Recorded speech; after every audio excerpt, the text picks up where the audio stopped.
Монгол улсын Гайлын ерөнхий газрын харьяа Бичигт боомт нь Сүхбаатар аймгийн Эрдэнэ цагаан сумын 3 дугаар багийн нутагт хэлийн 1046 тоо тэмдэгтэн орчимд байрлаж байна.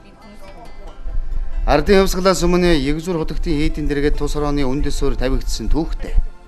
Тэр үед Бандит гэгэний хийд ламын хүрээ гисэн хоёр замаар хэл нэвтэрсэн худал даачид доншуур 8-аас татвар авдаг байсан юм.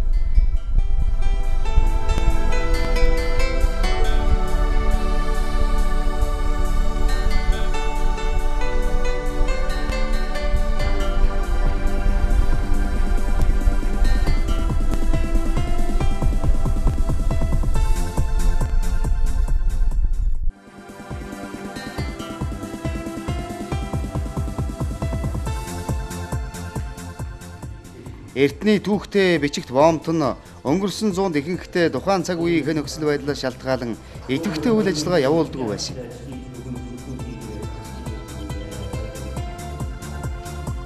Анх 1998 оноос газрын тос экспортлож эхэлсэн бөгөөд 2008 оны байдлаар 979.3 мянган баррел буюу 96.1 сая долларын түүхийн нефт экспортод гараад байна.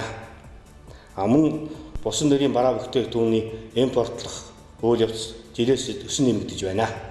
Манай Гайлын хороонд татвар хороомжийн орлогын төлөвлөгөөгөө жил дараалан давуулан биелүүлж ирсэн бөгөөд 2006 онд 66.5%-аар, 2007 онд 751.5%-аар, 2008 онд 40.4%-аар тус татвар орлогын төлөвлөгөөг давуулан биелүүлсэн байна. Мөн хороомжийн орлогын төлөвлөгөөг сүүлийн 3 жил дараалан давуулан биелүүлсэн бөгөөд 2006 онд 6.7%-аар, 2007 онд 256.4%-аар, 2008 онд 36.7%-аар тус давуулан биелүүлээд байна. Бичигт Гайлын хороо нь 2009 онд Монгол улсын Гайлын ерөнхий газраас дэвшүүлсэн зорилтын хүрээнд оюунлаг ил тод нээлттэй Гайлын хороо болох зорилт дэвшүүлэн үйл ажиллагаа явуулж байна.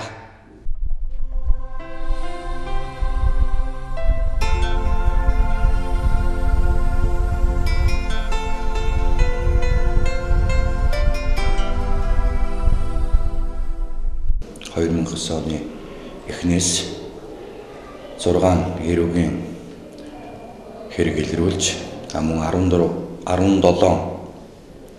захиргааны зөрчил илрүүллээ. Бичигтийн боомтоор гол хууль тогтоомжууд зөрчигдөж байгаа асуудлууд юу вэ нөхөрөөс хаягдалцс болон өнгөт металлыг улсын хэлээр нуун гаргах оролдлого дийлэнх нь гарч байна. Ангийн арьс ус зэрэг улсын хэлээр гаргахыг хориглосон буюу хязгаарласан бараануудыг мөн гаргахыг оролдож байна.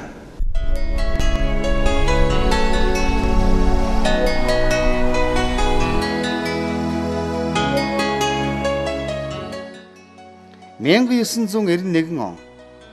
Энэ бол Монгол Хятад хоёр улсын найрсаг харилцаа сэргсэн он жилүүд байлаа. Энэ үед Бичигтийн боомтын үйл ажиллагаа дахин сэргэж улирлын чанартай Чов болсон хотын Гайлын харьяанд ажиллаж байсан юм а. 2004 оноос Гайлын ерөнхий газрын харьяа болон өргөжж 2008 онд байнгын ажиллагаатай болсон байна. Байнгын ажиллагаатай болсон түүхэн үйл явдалд улсын хурлын гишүүн улаан Сүхбаатар аймгийн удирдлагууд оролцжээ.